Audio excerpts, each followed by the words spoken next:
Hello there. So it is summer now. It is July.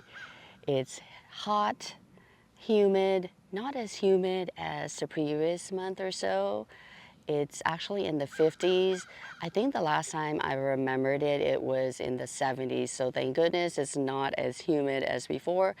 And what's contributing to the low humidity is the fact that we haven't gotten rain in close to, I would say, 4 to 5 days now. So it's been actually been nice to not have the rain for once. So I've been enjoying the lower humidity because of that. So we're going to walk around the garden and highlight a plant or plants that are looking good in each garden area. So maybe you can get some ideas for your own garden. And also I will share with you some comments that I received from family members that have visited recently about, their comments about the garden. And with that, let's go ahead and get started. Let's start here first at the backside garden with the stellar ruby magnolias at the entryway here. I want to say that it is in the evening, late in the evening, so the lighting may be not so good. So anyway, we'll just do what we can here. So the stellar ruby magnolias are looking so beautiful. Look at this, look at how big that is. So as we come through, you'll see some daylilies still blooming. So this garden space, I would say there's not any particular plants that stand out. The big plants are helping to balance out this space really well. And with it being summer and plants are looking tired, it's so nice to have the fruit trees and the arborvitae still looking so good to help anchor this whole space. So you really can't tell that the plants are looking as tired, even though they are. This is the edible garden space made up of vegetables and herbs and spices. If I were to say the plant that stands out for me would be this okra. I actually harvested another okra today. It's right here somewhere. I have never grown okra before, so this has to be the standout plant. And I was just shy of growing it because I've heard, people saying once you have okra, you're gonna always have okra, and I thought it might be something that was invasive or something like that. But anyway, I got an advice from somebody who said, all you have to do is just collect the seeds, and that's why you would get okra year after year. So anyway, I took a chance and I am loving the okra right now. So if you're like me and has been afraid to grow okra or has never grown okra before, this is a good plant to try. Look at it. It's beautiful, and I actually love the bloom. I think it was yellow. I'm sorry, I didn't take any picture, and I see a bug right there. Anyway, I just love the foliage as well. So this is a standout plant this year. All right, so this garden bed is a small one. What's standing out is that Japanese maple right there that was transplanted here, I believe last fall. It has put on such nice growth. You're never going to be disappointed with growing a Japanese maple. It looks good every season. All right, so this garden space has lemongrass, and the lemongrass has put on so much growth since they were put in maybe a couple of months ago. They were just little stalks, and now they are taking off. In this bed, the lemongrass is standing out because it's in a hedge. So you can do that with your lemongrass. Also, it helps to prevent deer from coming close to your space as well. It's not a guarantee, but it does help. Later on, when these lemongrasses get some height and when you have wind, it's gonna look so beautiful. So anyway, this is just an idea if you would like to incorporate lemongrass as an ornamental feature in your garden. We are actually getting some sprinkling of rain right now. If we come to this far back space right here, I will apologize for the AC unit. I was waiting for several minutes here, but it's still going on, so I do apologize. So if we look at this back area in total, the bridge garden area, you'll notice that the sunshine ligustrum and the blue star junipers, they both stand out. They are both, based on the growing condition here, based on my experience, they are both hardy, they're low maintenance, they don't require a lot of water, and they just look good all year round. They're both evergreens. So if you love green and blue plants, those are good options for you, and they are very affordable as well. And if we swing this way, you see more sunshine ligustrums throughout. And if we come farther back, you'll see all of the zinnias. And these were by a mistake that I did. Now, last year was my first official year growing zinnias, and I did not know that they reseeded themselves very readily. A friend of mine told me that you cannot kill their seeds, which I did not know. So what happened was I took the clippings from last year and shredded them and to turn them into mulch, and the zinnia clippings ended up here as mulch, and I think in the spring I started seeing them popping up, and of course I knew what they looked like, and they just fill up this place beautifully. So happy mistake, and I'm going to repeat this next year and future years also. From what I remembered, it was just two different colors. This one, and I believe it was kind of orange. A lot of this kind of color, pinkish. And this year I got beautiful white, and even got ones that are producing so many petals like this and like this. Look at that. There was one that had more petals than this before that I used in a flower arrangement. So if you love zinnias, just know that you can sprinkle the seeds everywhere. Even these were shredded in the fall, and they made it through winter, even though we had snow, we had days of freezing temps. So they cannot be killed based on what my friend was saying. So if you love zinnias, you can reseed them very easily. You can sow the seeds and they'll just come up for you. I'm trying to get away from that AC unit, but I still think you can hear it. So I apologize again.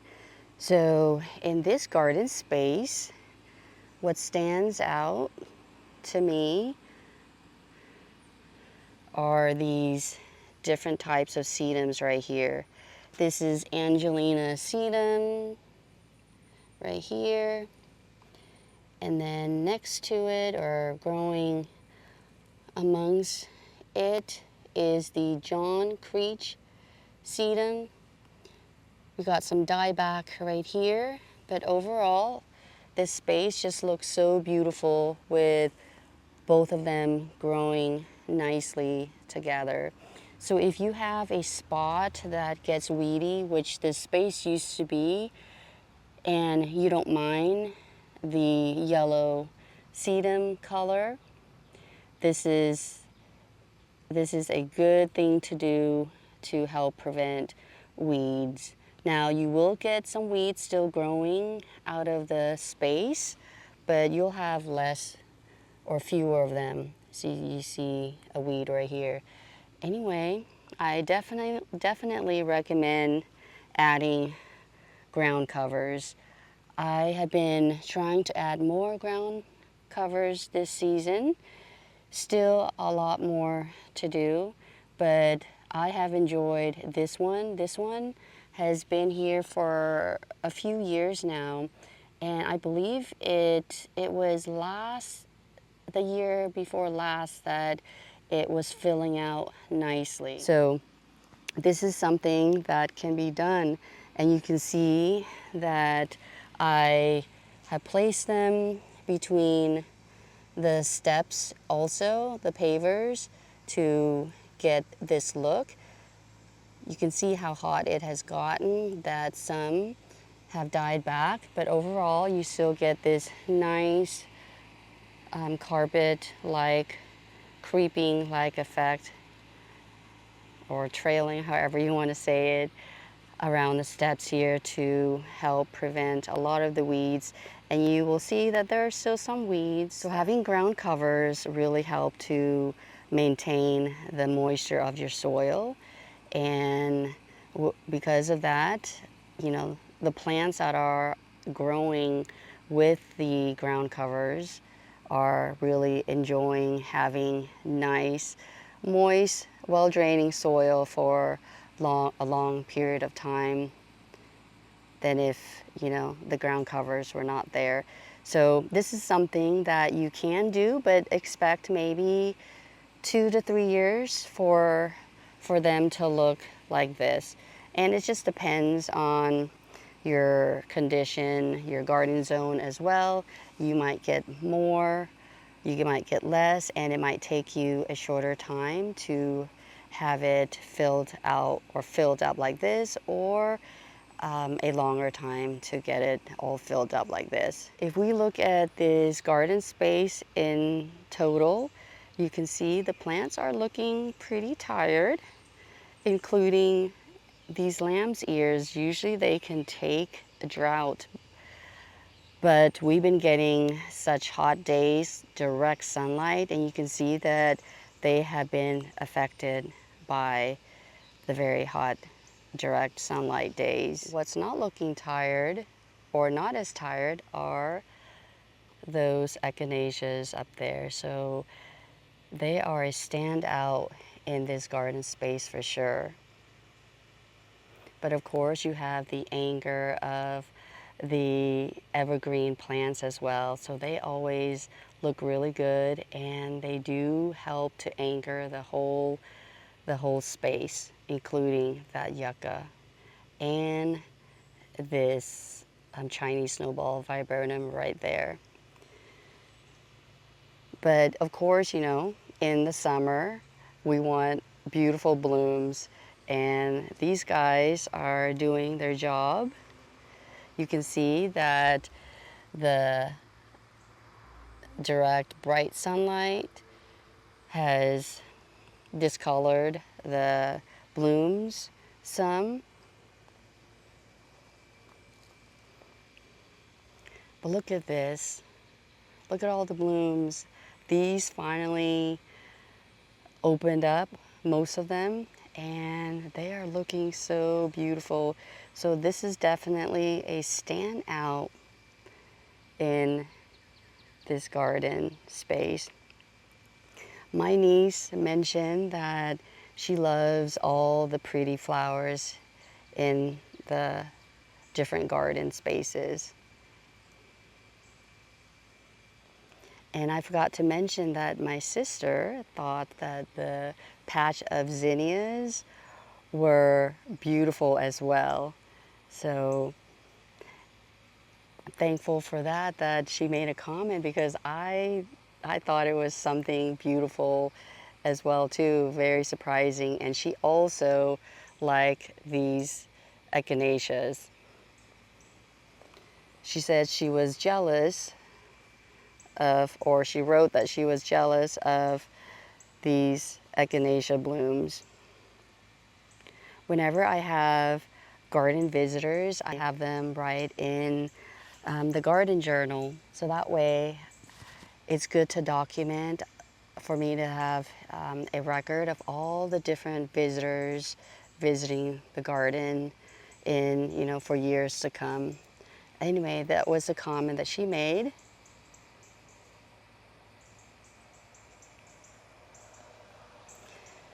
My sister is a garden enthusiast like me, and she made a comment that out of all the plants, she loved the lamb's ears the most because of the fuzzy leaves. So overall, she said that it just provides so much texture, and she is right. A lot of texture here. And look at how big this one plant is. It is loving this space a lot. All of these. Look at how ginormous they are. I would say at least 2 feet this way and this way also. Look at how big and beautiful each patch is. It's just one plant.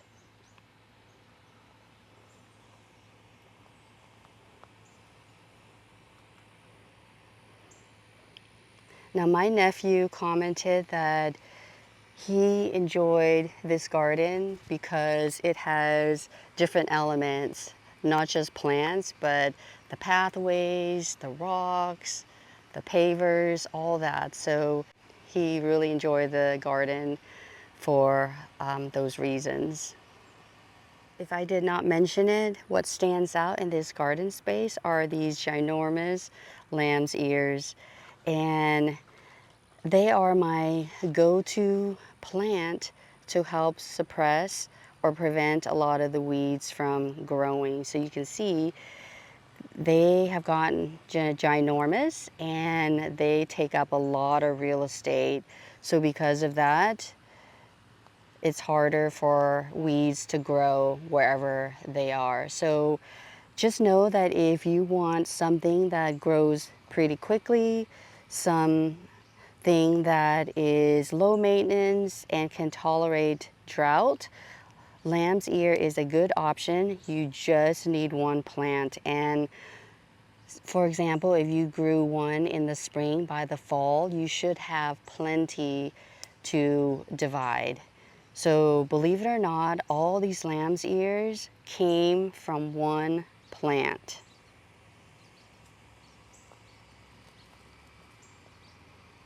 Getting very dark right now, so I apologize if you're not able to see as well. So what stands out here right now in July are these green patches of Irish moss.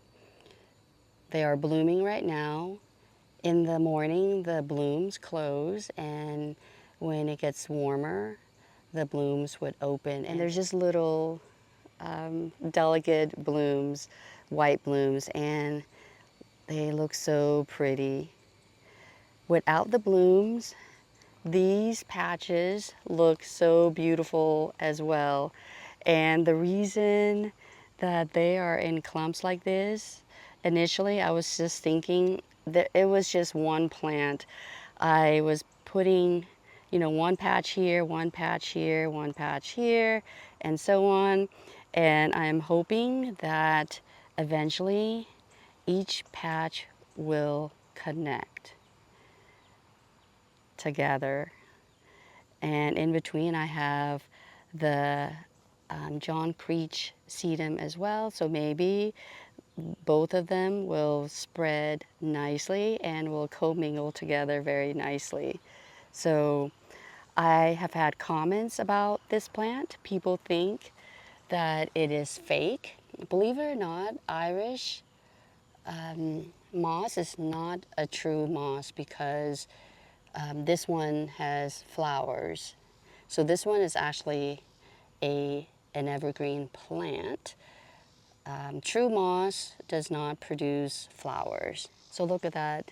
They don't look real, right? They kind of look fake.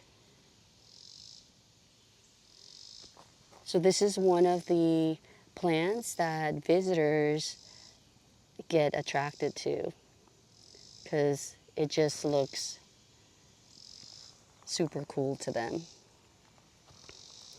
So these have been here, I would say, for several years now, 4 to 5 years now. So they do take a while to spread this wide. But again, it just depends on your condition. Yours could be, could take longer. Yours could take a shorter time. So it just all depends on your condition. Let's look at all these different areas.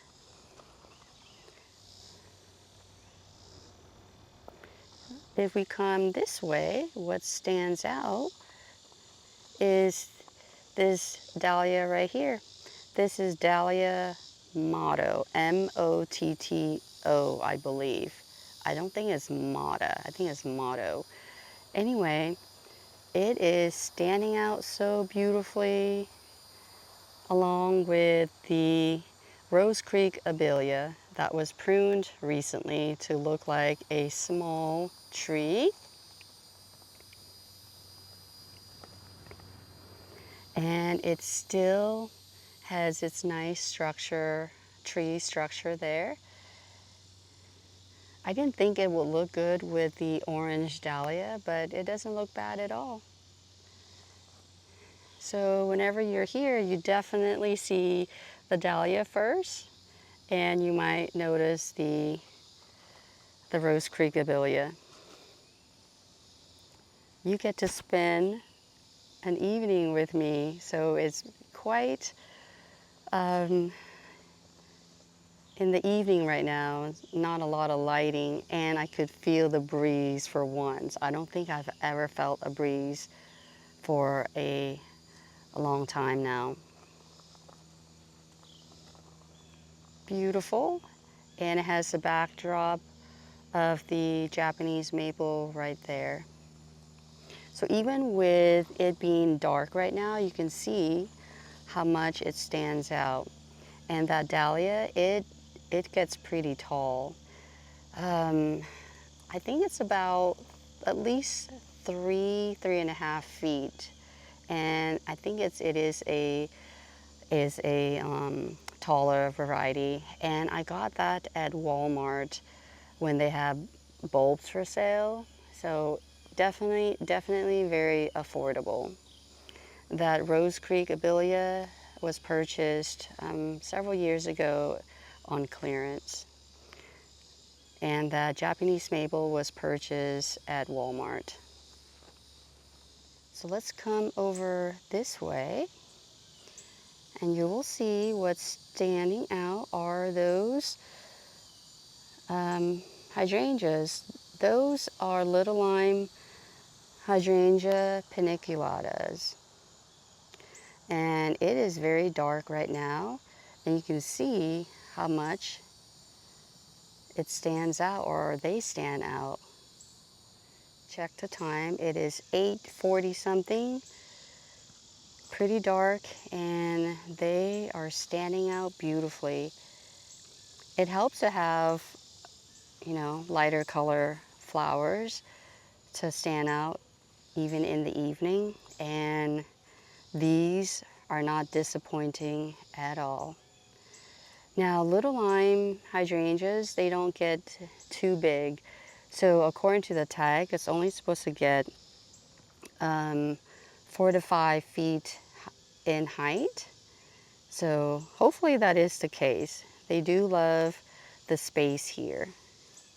So if you would like something that stands out, even in the dark or, late evening, this might be a great plant to have, or any light color bloom plants in general. And speaking of lighter color plants that stand out, you can see if you have yellow plants such as those gold thread cypress or Chamaecyparis false cypress, they stand out too. You can see it is quite dark, and They are still standing out together with the dahlia right there. And because of that yellow color, you can see that the dark red of the Japanese maple is standing out too. If we look over here in this bed, you can see all the plants that are lighter in colors. They are standing out in the evening. I should name this garden video as plants that stand out in the dark, right? I think that would be a better title for it. So you can see that whether you have light foliage or light color blooms, they all stand out very beautifully when you have less light. They become their own light. And look at that. Look at the dahlia. Look at how beautiful it's standing out even from here. Amazing. Even in this, even with less light, you can see these guys are, this garden space looks beautiful, right?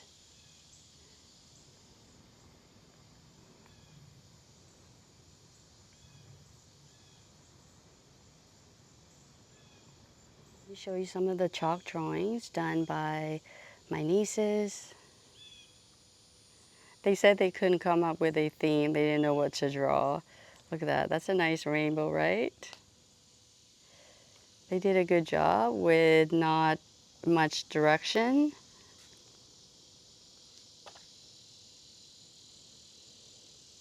All right, so I apologize that it's getting dark, but at least you saw some of the plants that do stand out even with less light in the evening time, that is.